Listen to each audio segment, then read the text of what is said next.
أما بعد قال رسول الله صلى الله عليه وآله من مات ولم يعرف إمام زمانه مات ميتة جاهلية صدق رسول الله صلى الله عليه وآله وسلم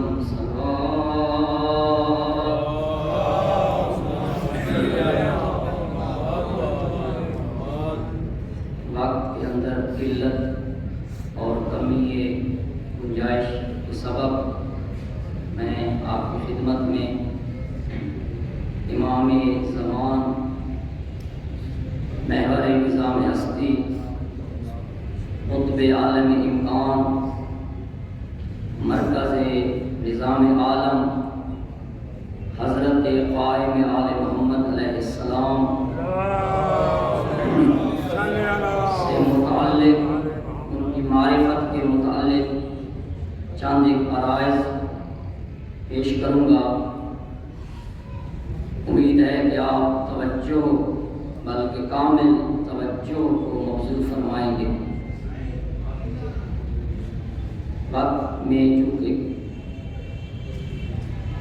گنجائش کم ہے 30 منٹ اور وہ بھی امام زمانہ جیسا موضوع، میں چاہتا ہوں کہ 25 منٹ میں آپ کی خدمت میں امام کی معرفت سے متعلق ایک صحیح سند معتبر علمی اور مستند معتبر مطلب بیان کروں اور پھر 5 میں آپ کی خدمت میں سیدہ مظلومہ محرومہ حضرت فاطمہ صاحبہ موضوعات امام زمانہ سے متعلق معرفت کا موضوع ہے اور یہ مظلوم ترین موضوع ہے کیونکہ اس پر تو گفتگو ہوتی ہی نہیں ہے۔ اس امام کے انتظار میں ہم بیٹھے ہوئے منتظر ہیں جیسے امام کے اس سے متعلق معرفت واجب ہے، بالکل امام زمان کی معرفت اس طرح سے واجب ہے جیسے نماز واجب ہے۔ اور معرفت حقیقی وہ معرفت نہیں ذکر کر دینا تذکرہ کر دینا، معرفت حقیقی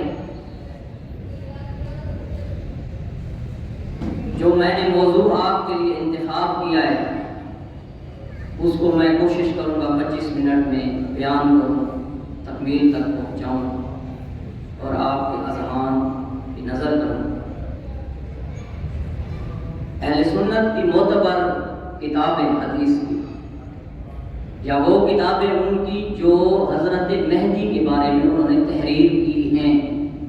اہل سنت کے علماء نے بعض امام مہدی علیہ السلام قائم آل محمد کے نام میں نامی کے ساتھ موسوم کر کے منسوب کر کے کتابیں لکھی، جن میں سے ایک ہے علامات مہدی آخر الزمان۔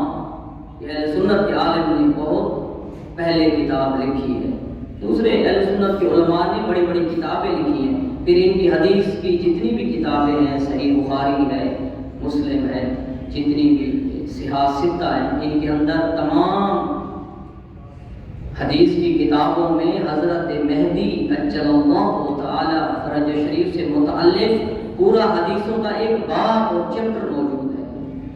لیکن افسوس ہے کہ یہ تمام کچھ ہوتے ہوئے حضرت مہدی کے متعلق ہمارے برادران کی حضرت مہدی کی امامت اور ان کے ظہور اور آخر الزمان میں ان کے قیام کی طرف توجہ نہیں ہے، دور رکھا گیا ان کو دور۔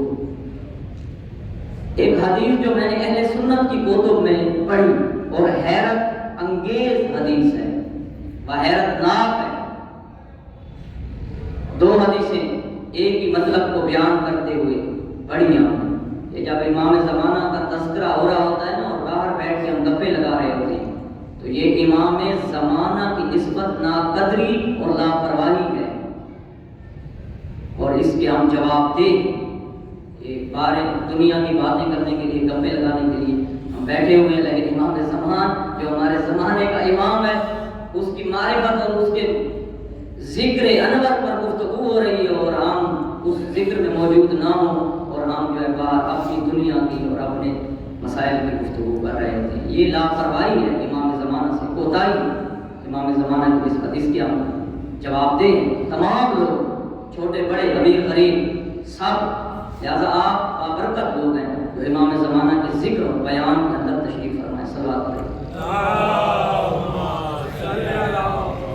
حدیث نقل کی ایک ہی مطلب کی، ایک میں رسول خدا سے حدیث نقل کی کہ رسول خدا نے فرمایا کہ میرے بیٹوں میں سے ایک بیٹا قیام کرے گا اور اس کے پیچھے حضرت عیسیٰ بن مریم جماعت کے ساتھ ان کی اقتداء میں نماز قائم کریں گے.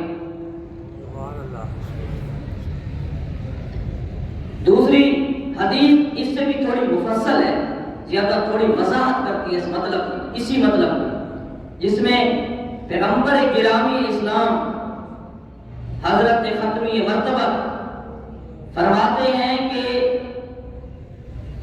میری اولاد میں سے میرا ایک بیٹا ظہور فرمائے گا. جب وہ ظہور کرے گا لوگ ان کے ساتھ جمع ہو جائیں گے. ایک بڑی جمعیت امام زمانہ کی نصرت کے لیے، امام زمانہ کی کتاب کے لیے اور امام زمانہ کی ابتداء میں جمع ہو جائے گی. اگر چاہے کہ دنیا کا ایک بڑا حصہ امام زمانہ کے مقابلے اور برخلاف کھڑا ہوگا. امام زمانہ جو پہلا کام کریں گے ظہور کے بعد، ظہور کے پہلے لمحات میں حضرت نماز جماعت قائم کریں گے. روایات میں یہ تصریح نہیں ہے کہ وہ کس نماز کا ٹائم ہوگا، ظہر کی نماز کا ہوگا یا مغرب کی نماز کا ہوگا یا صبح کی نماز کا ہوگا، یہ وضاحت نہیں ہے. نماز کا وقت ہوگا ظہور کے پہلے لمحات میں اور حضرت قائم آل محمد چاہیں گے کہ نماز جماعت قائم فرمائیں. امام کی امامت لوگ جمع ہوں گے. ابھی امام نے نماز جماعت کی تکبیرۃ الاحرام نہیں فرمائی ہوگی کہ امام کے پیچھے حضرت روح اللہ عیسیٰ بن مریم کا آسمان سے نزول ہوگا اور وہ امام زمان کے پیچھے صف میں کھڑے ہو جائیں گے ابتداء میں، اور ان کے سر سے، ان کے بالوں سے تازہ پانی ٹپک رہا ہوگا جیسے وہ ابھی آسمانوں سے غسل کر کے آئے ہوں. یہ حدیث بہت معرفت کی حدیث ہے. یہ خالی وہ حدیث نہیں ہے کہ جذبات کو برآمیختہ کرے، بلکہ یہ وہ حدیث ہے کہ اس پہ اگر غور و فکر کیا جائے تو یہ امام زمانہ کی معرفت کی گہرائی عطا کرتی ہے. وہ معرفت جس کی ضرورت ہے مومنین کو کہ حضرت عیسیٰ بن مریم آئیں گے، حضرت روح اللہ اور نازل ہوں گے آسمان سے، ان کے سر سے تازہ پانی کے قطرے ٹپک رہے ہوں گے جیسے حضرت ابھی آسمانوں سے غسل کر کے آئے ہو، اور حضرت مہدی قائم آل محمد فرزند زہرا اور مہدی موعود کے پیچھے ابتداء میں کھڑے ہو جائیں گے.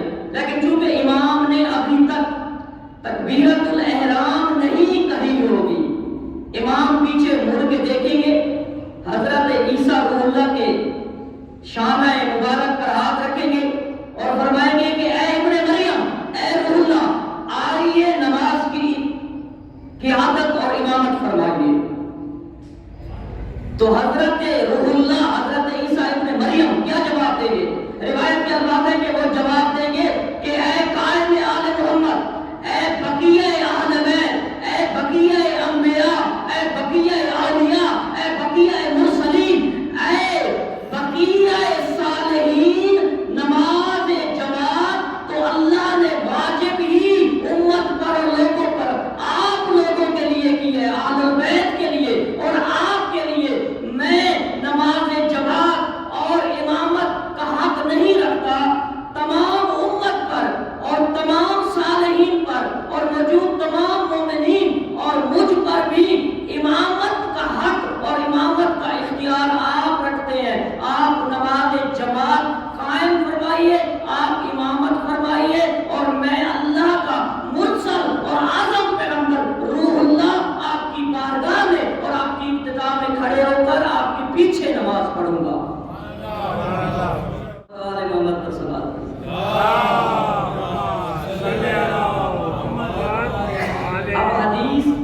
اندر ایک گہرائی موجود ہے، ایک پیغام موجود ہے، وہ علمی ہے۔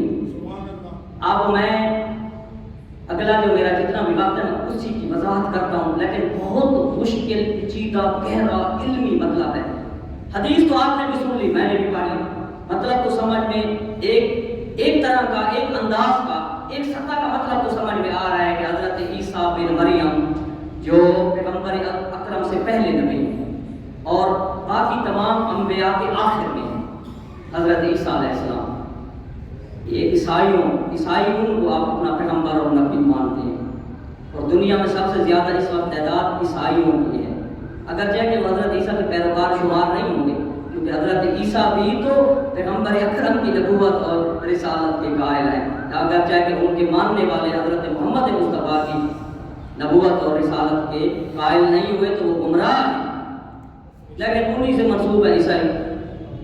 میں نے جب یہ حدیث پڑھی، مجھے اس حدیث نے مجبور کیا کہ میں جاؤں کتابوں کی اسٹڈی کروں، فقہاء اولیاء جنہوں نے حضرت مہدی کے قیام ظہور کی وضاحت کی ہے، اور ہمارے پاس 3 علوم ہیں جو علم العقیدہ سے مربوط ہیں، 3 علوم علم العقیدہ سے مربوط ہیں، عقیدے کے علم کی وضاحت کرتے ہیں لیکن اپنے اپنے انداز سے۔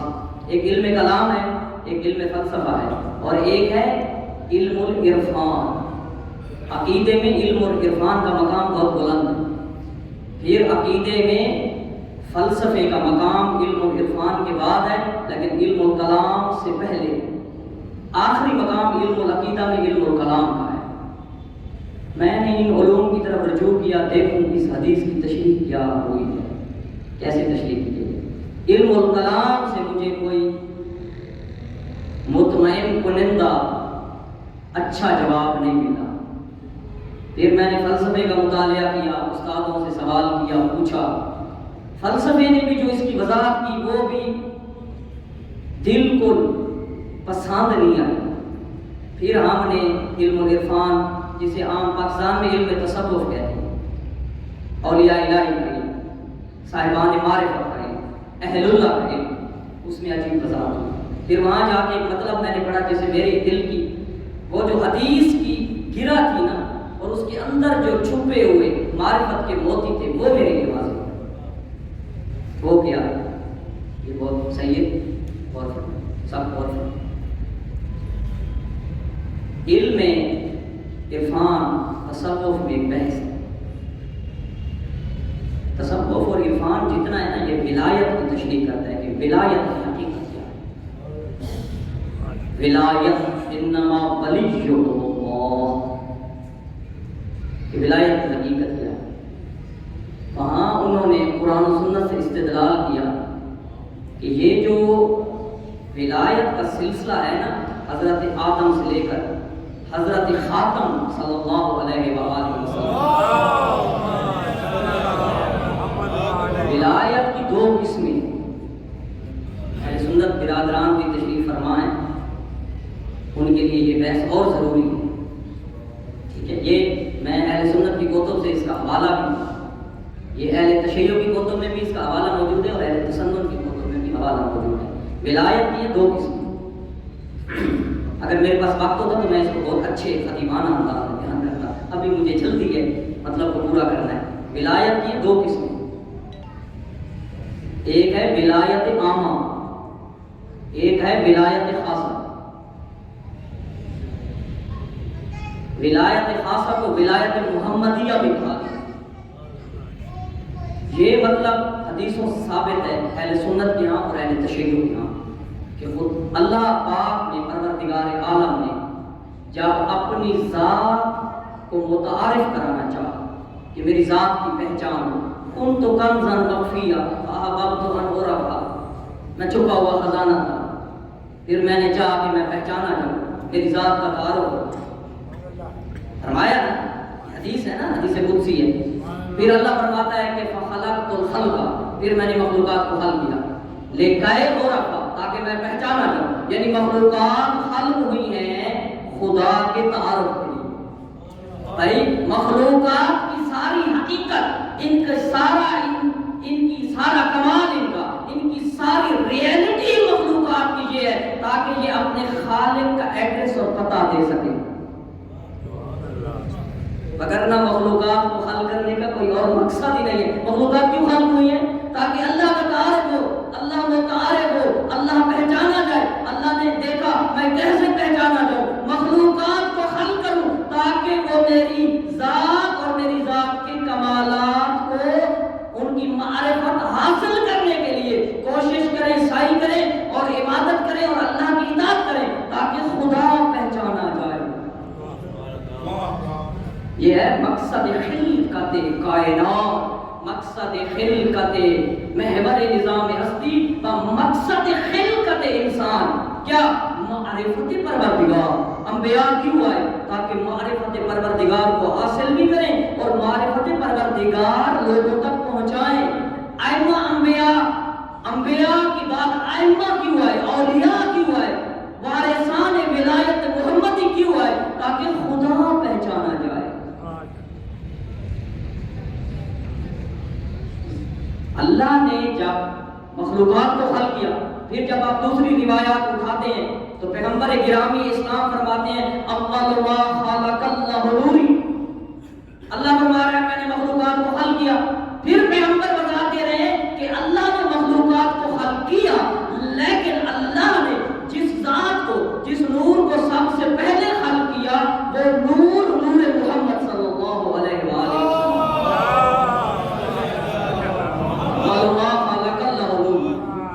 وہ پہلی حقیقت جس کو اللہ نے خلق کیا وہ مجھ محمد کا نور ہے. انا علی من نور واحد، میں اور علی ایک نور سے ہیں. یعنی دنیا میں علی جدا ہے، محمد جدا ہے، لیکن اس کائنات سے پہلے جب اس کائنات کا آغاز ہوا اور جب اس کائنات کا افتتاح ہوا، جس نور سے اس کائنات کا افتتاح اور آغاز ہوا، اس نور کی نوریت میں اور اس نور کی حقیقت میں وہاں محمد اور علی ایک نور اور ایک حقیقت ہے. سبحان اللہ، سبحان اللہ. کائنات سے پہلے افتتاح کے طور پر نور محمدی خلق ہوا. تمام اہل معرفت، چاہے وہ اہل تشیع ہیں یا اہل تصنع ہیں، اہل معرفت. اچھا میں آپ کو ایک اور بات بتاؤں. یہ جو میں نے موضوع آپ کی خدمت میں عرض کیا نا کہ کائنات کا افتتاح نور محمدی میں علوی سے ہوا ہے، نور مبین محمدی میں علوی سے ہوا ہے. اس مطلب میں ممکن ہے تشیع کے ساتھ اہل سنت کے بہت سارے فرقے، اہل سنت کے بہت سارے گروہ، ان کے علماء متکلمین کے گروہ، ان کے علماء محدثین کے گروہ ہمارے ساتھ نہ ہو، لیکن میں پروردگار عالم کی قسم کھا کے کہہ رہا ہوں میرے پاس کتابوں کے ڈھیر لگے ہوئے ہیں. اہل سنت میں جتنے بھی اہل معرفت ہیں، جو عارفین ہیں، جو عرفاء ہیں، جو اہل تصوف ہیں، اور نوریت محمدی و علوی کے مقام میں جو ان کا عقیدہ ہے وہ بے عین ہی وہی عقیدہ ہے جو تشیع کا عقیدہ ہے. وہ بھی کائنات کا افتتاح، کائنات کا آغاز نور محمدی کو سمجھتے ہیں اور انہوں نے اس عقیدے کا اظہار کیا ہے اور اس عقیدے پر انہوں نے 1000 صفحے کی کتاب تو کیا بلکہ 60 جلدوں کی کتابیں لکھی ہیں کہ اس عقیدے کو وضاحت کریں، جن میں سب سے بڑا نام اہل سنت کا مفسر، اہل سنت کا فقیہ اور ان کے 3 صدی ہجری کا سب سے بڑا اندلس کا عالم جس کو محی الدین ابن عربی کہتے ہیں، ان کا عقیدہ امام مہدی کے بارے میں اور ان کا عقیدہ نور محمد و علی کے بارے میں وہی عقیدہ ہے جو ہم اہل تشیع کا اور آل محمد کے پیروکاروں کا عقیدہ ہے. کائنات کی ابتدا نور محمد، یہاں تک مطلب واضح. یہ حدیثوں پہ ثابت ہے، عقلی دلائل سے بھی ثابت ہے، علم و کلام سے بھی ثابت ہے اور اس کو فلسفے نے بھی ثابت کیا اور علم العرفان نے بھی ثابت کیا کہ کائنات کا افتتاح، کائنات کی ابتدا نور محمد. بے شک اللہ نے یہ بات سن لیے، اللہ نے نظام خلقت اس طرح سے نہیں بنایا کہ امین عسکری کو علیحدہ خلق کیا ہو، سید شمشاد قاضی صاحب کو علیحدہ خلق کیا ہو اور درخت علیحدہ خلق کیا ہو، پہاڑ علیحدہ خلق کیا ہو. نظام عالم اس طرح نہیں ہے. پھر اللہ نے حیوانوں کو علیحدہ خلق کیا ہو، جانوروں کو علیحدہ کیا ہو، فرشتوں کو علیحدہ کیا ہو، آسمان کو علیحدہ کیا ہو، سمندروں کو علیحدہ، پہاڑوں کو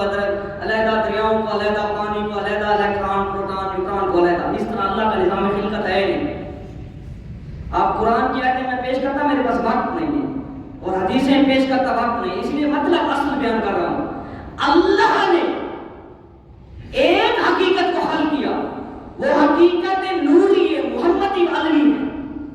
اللہ کی ذات سے جو چیز خلق ہوئی، اللہ کی ذات سے جو چیز ظاہر ہوئی، اللہ کی ذات سے جو چیز صادر ہوئی، وہ ایک حقیقت ہے، وہ حقیقت محمدیہ اور نور محمد مصطفیٰ و نور علی ہے۔ اور اللہ نے جیسے ہی نور محمد کو خلق کیا تو بیج ہوتا ہے نا، بیج، کوئی بھی چیز کا بیج لے لیں، بیج اپنی ذات میں ایک حقیقت ہوتا ہے، ایک شے ہوتا ہے، بیج تو ایک ہی ہوتا ہے نا، بیج کسی بھی چیز کا بیج لیں، خربوزے کا بیج لیں،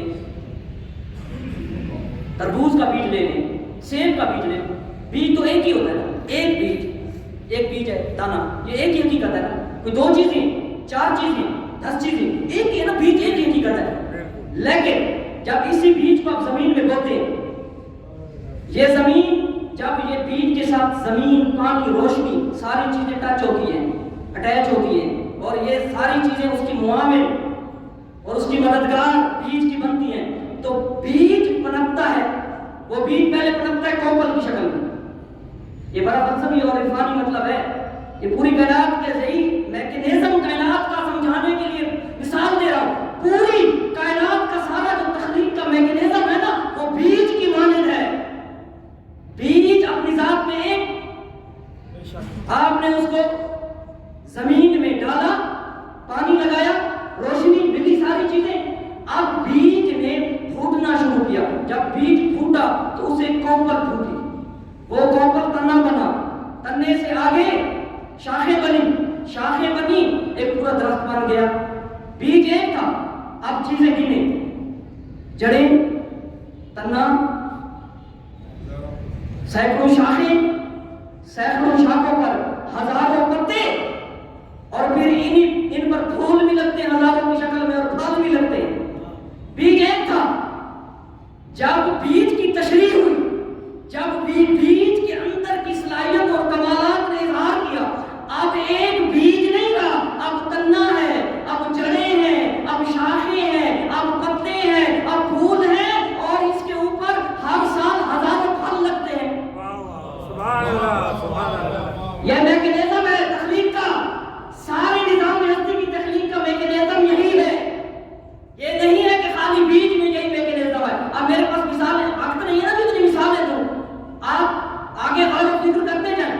فلسفہ کہتے اس لیے کہ کائنات کے نظام میں غور و فکر کر کے اللہ کے نظام کو سمجھنے کی کوشش کرو، عقل کے ذریعے، تدبر کے لیے۔ افلا یتدبرون القرآن، قرآن میں تدبر کیوں نہیں کرتے ہو؟ پھر وہ لوگ سب سے بہترین ہے جو نظام عالم میں فکر و تدبر کرتے ہیں۔ جو بندہ نظام عالم میں، اللہ کی مخلوقات میں فکر و تدبر کرے اور اس سے نتائج لے، اس کو کہتے ہیں فلسفی۔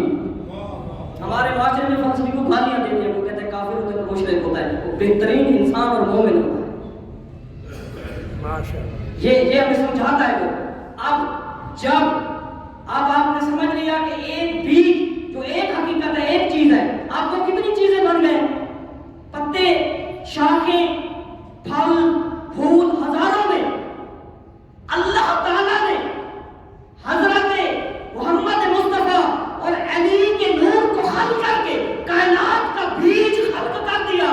اب یوں نہیں ہے کہ اللہ نے ہر چیز کو علیحدہ علیحدہ خلق کیا، اللہ نے نور محمد کو خلق کیا، نور محمد آگے پھوٹتا گیا، پھلتا گیا، پھیلتا گیا، اور کائنات بن رہی ہے، اور ابھی بھی نور محمد بیج کی مانند آگے پھیلتا جا رہا ہے، موجودات اور مخلوقات میں اضافہ ہو رہا ہے۔ مخلوقات ختم نہیں ہو رہی، مخلوقات کا ہر روز اضافہ ہو رہا ہے۔ کیوں؟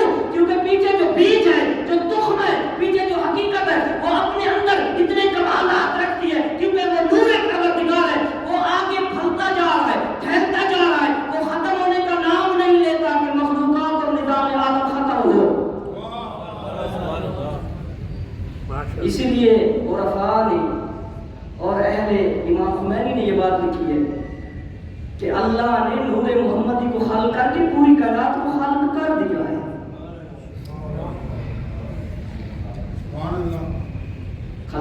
نور محمدی کی برکتیں، آثار، اثرات، علامات، یہ آگے پھل رہی ہیں، پھوٹ رہی ہیں، تشریف آ رہی ہیں، ان کی وضاحت ہو رہی ہے، پنپ رہی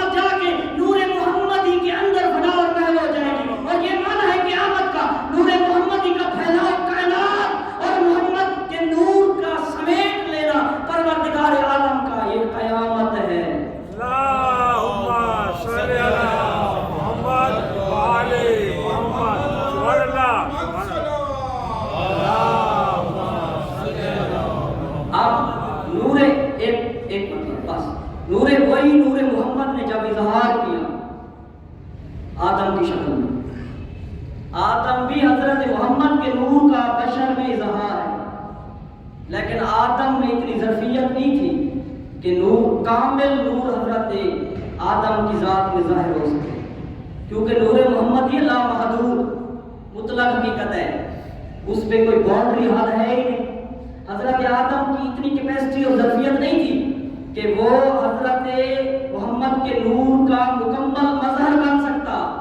حضرت آدم سے حضرت محمد کے نور کا اظہار شروع ہوا۔ حضرت آدم، حضرت شیس، حضرت ادریس، حضرت نوح، حضرت عیسیٰ تک حضرت محمد مصطفیٰ کے نور نے اظہار کیا، نور ظاہر ہوا۔ یہ نور کا ایک انداز ہے اظہار کا جو آدم سے عیسیٰ تک ہے، اور پھر نور نے، اس نور محمدی نے جب زمین پر انسانی معاشروں میں اپنی پوری رعنائی اور اپنی پوری جوانی اور اپنے پورے کمال کے ساتھ جب زمین پر بشر نے معاشروں میں اظہار کیا تو رسالت و نبوت و ولایت محمد کی شکل میں اظہار کیا۔ اب ایک نکتہ کہ حضرت آدم سے حضرت عیسیٰ تک یہ بھی نور محمدی کا اظہار ہے، لیکن یہ ناقص اظہار ہے، یہ پورا اظہار نہیں ہے، یہ ادھورا اظہار ہے۔ لیکن حضرت محمد کی شکل میں جو نور محمدی نے زمین پر اظہار کیا، یہ کامل اظہار ہے، یہ اکمل اظہار ہے، یہ پورا اظہار ہے، اور یہ نور محمدی کی رعنائی اور جوانی کی کامل تصویر ہے۔ نبوت محمد، رسالت محمد اور ولایت محمد۔ اب ولایت کا تعلق ہے نور محمدی سے، اس نور نے دو شکلوں میں اظہار کیا، ایک آدم سے عیسیٰ تک اور ایک محمد سے اس نور کا اظہار ہوا، دو اظہار، دو انداز۔ اب حضرت عیسیٰ ہیں آدم سے مربوط ولایت کے وارث اور آخری وارث ہیں۔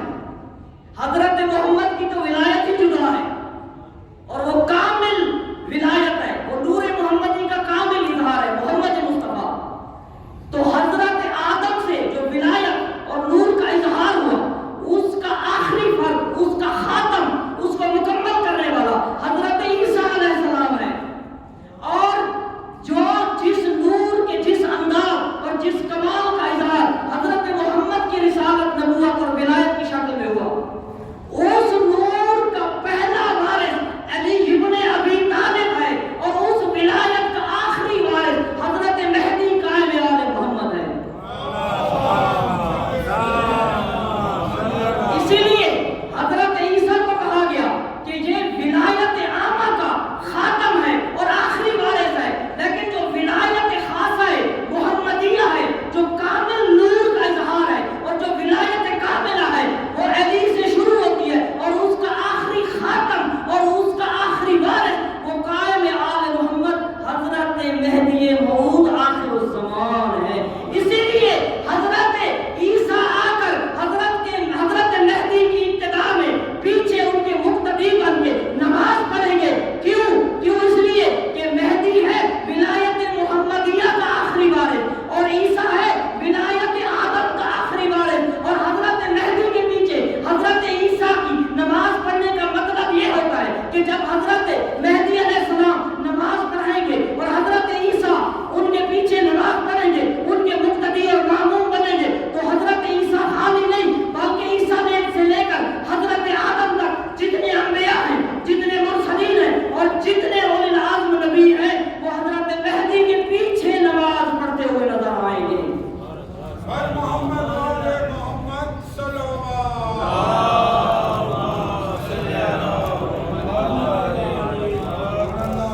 اسی ولایت محمدیہ، اسی وراثت رسول خدا کی ایک وارثہ، ایک ولیہ حضرت سیدہ فاطمہ الزہرا۔ کون سی سیدہ؟ جو فتق کے بارے لکھی ہوئی محمد مصطفیٰ کی لکھی ہوئی سند لے گئی دربار خلافت میں، پھر بی بی کے گواہوں کو جھٹلایا گیا، بی بی کو جھٹلایا گیا، اور وارثہ ولایت محمدیہ جب دربار خلافت سے واپس آئیں تو روایات کے الفاظ ہیں کہ رسول اللہ کی 18 سال کی جوان بیٹی جب حق کے فدق مانگنے کے لیے دربار گئی تو بی بی کے سر کے بال سفید تھے، لیکن جب بی بی کو جھٹلایا گیا، بی بی کے گواہوں کو جھٹلایا گیا، حسن اور حسین جھٹلائے گئے، حضرت ام ایمن جھٹلائی گئی، علی ابن ابی طالب کو فدق کے مسئلے میں جھٹلایا گیا، جب سیدہ دربار خلافت سے باہر نکلی، راوی کہتا ہے میں نے دیکھا سیدہ کے سر کے بال سفید تھے، سیدہ کی کمر جھک گئی تھی، اور سیدہ نے عصا کے سہارے دربار سے گھر تک سفر کیا اور فرمایا اپنے بابا کو یا ابدا صبت علیہ مصائب، صبت علیہ مصائب، بابا جان میرے اوپر جو مصائب نازل ہوئے آپ کی رحلت کے بعد، اگر وہ نازل ہوتے صبت علی الایام سرنا لیہلہا، تو یہ اگر روشن دلوں پر وہ مصائب نازل ہوتے تو روشن دل راتوں میں تبدیل ہو جاتے، اور اگر یہ مصائب فرشتوں پہ نازل ہوتے تو فرشتوں کے تاج اتر جاتے، اور اگر یہ مصائب پہاڑوں پہ نازل ہوتے تو پہاڑ ریزہ ریزہ ہو جاتے۔ اللہ رحمت اللہ علی القوم الظالمین۔ جی خدایا محمد